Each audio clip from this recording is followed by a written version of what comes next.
അച്ഛ ഒന്ന് വന്ന് കഴിക്കച്ചാ.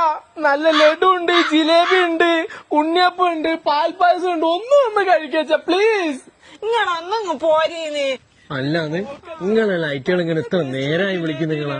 നിങ്ങൾക്കൊന്നും പോയി തിന്നൂടെ അത് പറഞ്ഞു. ഈ കള്ള നായിന്റെ മക്കളുണ്ടല്ലോ, ആയ ജീവനുള്ള കാലത്ത് ഒരു കഷ്ണം ലഡുവോ ഒരു കഷ്ണം ജിലേബിയോ തിന്നാൻ നോക്കിയിട്ട് അതിന്റെ സമ്മതിച്ചിട്ടില്ല. ഷുഗറാ എന്ന് പറഞ്ഞിട്ട്. ജിലേബി ലഡു ഒക്കെ ഉണ്ട്, നല്ല മധുര.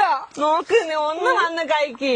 ആ നെഞ്ചത്ത് വരയും വച്ച് നിൽക്കുന്ന കുരുത്തം കിട്ട സാധനം ഉണ്ടല്ലോ, ഒരു കഷ്ണം ജിലേബി ഞാൻ കട്ട് തിന്നേന് എന്നെ ഓടിച്ചിട്ട് അടിച്ചതാ. നിങ്ങളങ്ങ് വന്നൂടേന്ന്. നിന്റെ മുഖം ഒന്ന് നോക്ക്, പാവം ഉണ്ടാവും. ഓളെ കണ്ടില്ലേ, ഓളെയൊക്കെ ഏതാ സാധനം എന്നറിയോ? ഇങ്ങ് പോരെ അതേക്ക്. അച്ഛ ബാഹുബലിയായിട്ട് ഒന്ന് വന്ന് കഴിക്കച്ചാ പ്ലീസ്. അല്ല ഇന്നാരും വിളിക്കാനൊന്നുമില്ലേ? എന്റെ ആയിക്കില്ല, ചിങ്ങം 3-നാ ഓല് ലഡു വാങ്ങാൻ പോകുന്നുള്ളൂ. ഒന്ന് വന്ന് കഴിക്ക്. വിളിക്ക്, തൊണ്ട കീറി വിളിക്ക്. എന്റെ പട്ടി വരും എന്റെ ജിലേബി ലഡു തിന്നു.